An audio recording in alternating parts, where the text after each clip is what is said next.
আসসালামু আলাইকুম। 2026 সালে তোমাদের জন্য নতুন একটি ব্লগ নিয়ে আসলাম। অ্যান্ড 2026 সালে এটা আমার ফার্স্ট ব্লগ। আই হোপ তোমাদের ভিডিওটা ভালো লাগবে। যদি ভিডিওটা ভালো লাগে অবশ্যই পেজটা ফলো করে লাইক কমেন্ট শেয়ার করে দেবা। আমি আর তোমাদের দুলাভাই গিয়েছিলাম বাইক রাইডে সকাল সকাল ভোরবেলা, কারণ গ্রামে প্রচুর পরিমাণে শীত। বলতেই তো ভুলে গিয়েছি, আমরা কিন্তু আমার শ্বশুরের গ্রামের বাড়িতে এসেছি, আমার হাজব্যান্ডের গ্রামের বাড়িতে।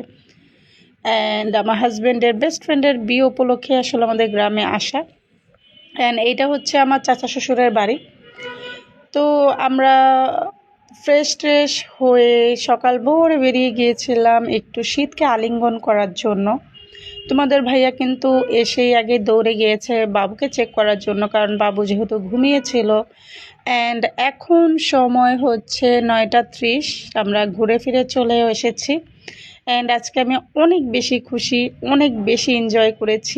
আমি এত বেশি খুশি বলে বোঝাইতে পারবো না, কারণ গ্রামের বাড়িতে এসে ভাই যে কোনো একটা আননোন প্লেসে তুমি যাবা, তোমার মন চাইবে যে একটু ঘুরে ফিরে দেখা যায়, তো একটু আশেপাশে যাওয়া গেলে ভালো লাগতো। কিন্তু আমার কখনো এইরকম সৌভাগ্য হয় নাই যে আমি ঘর থেকে বেরিয়ে কোথাও যাব বা কেউ আমাকে নিয়ে যাবে।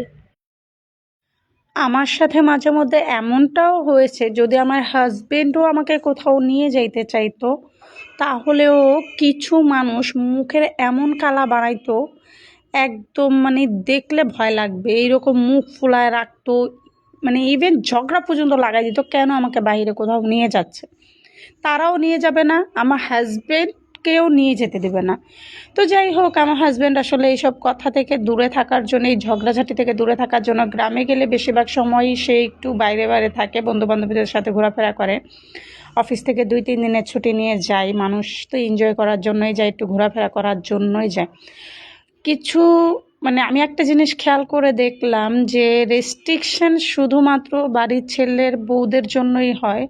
নিজের মেয়েরা যে কত ঘোরাফেরা করে, ঘুরে ফেরায়, ওই দিকে কারো চোখ যাবে না। কিন্তু যখনই দেখবে ছেলের বউ একটুখানি কোথাও যাচ্ছে বা ছেলেই নিয়ে যাচ্ছে, সেইটা কিছু শাশুড়িদের সহ্য হয় না, গায়ের জ্বালা পোড়া সহ্য করে উঠে যায় তাদের, এবং তাদের ফোসকা পড়ে যায়। তো যাই হোক, বাদ দেন এইসব কথা, নতুন বছরে এইসব কথা নাই বলি। 2026 সালে সবাইকে ক্ষমা করতে পারলেও কিছু মানুষকে ক্ষমা করা আসলে সম্ভবই না। আমার পক্ষে আসলে সম্ভব না, কারণ আমি এত ভালো মানুষ না যে তাদেরকে ক্ষমা করে দেব। তারা আমার সাথে যে অন্যায়গুলো করছে, আল্লাহ তাদের বিচার করবে, এবং এই জমিনেই তাদের বিচার হবে, এবং আমি সেটা নিজের চোখে দেখব। আমি যদি অন্যায় কিছু করে থাকি, আল্লাহ অবশ্য আমারও বিচার করবে। যাই হোক, বাদ দাও দুঃখের কথা। চলে আসছি কিন্তু গ্রামে বিয়ের দাওয়াত খাইতে। নোয়াখালীতে প্রচুর পরিমাণে গাছগাছালি দিয়ে ভরা।